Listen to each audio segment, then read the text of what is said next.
per estar aquí el dia de la República i per recordar també a un republicà dels nostres barris, un republicà, Salvador Alloza,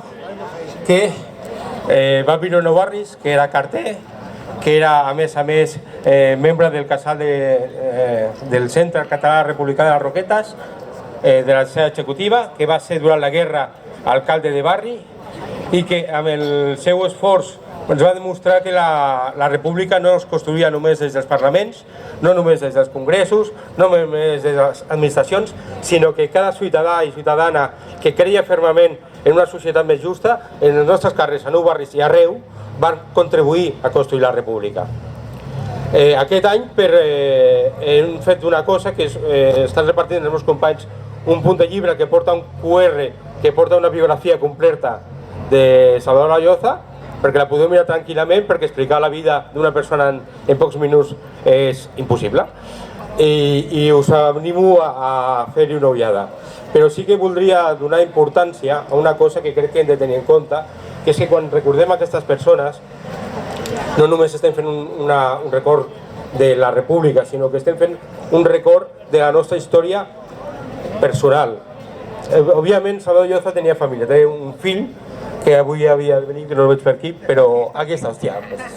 És que he baixat de les escales una miqueta i que ens podria explicar moltes coses d'ell com a persona, però ens pot explicar moltes coses com ell com a persona perquè hem de tenir en compte una cosa molt important. Tota aquesta gent que va lluitar i va defensar la república després va patir una repressió ferotge i moltes vegades totes aquestes coses de la seva vivència a la república no l'han transmès als seus fills per por i perquè estàvem en una dictadura que justificava aquesta por. Hi ha moltes vegades que les famílies dels republicans descobreixen a posteriori coses dels seus fills, dels seus pares, perdó, dels seus parents, que ells mateixos no s'havien atrevit a dir-los per aquesta por, per aquesta dir, fill no fiquis en política. I crec que és important que quan recordem a persones com Alloza, que insisteixo, era un veí nostre, era un veí de nou barris i per tant l'hem de sentir molt pròxim. Al cap i a la fi estem parlant també d'una persona de la nostra família, de la nostra gran família dels republicans, no tan família com el seu fill, òbviament, però de la nostra gran família l'hem de sentir proper i nostra. I voldria aprofitar només per això per recordar que la república es va construir en els anys 30 i la continuem reconstruint avui. No oblidant, però a més recuperant aquests valors de solidaritat, de lluita per la igualtat de drets i sobretot per una visió social,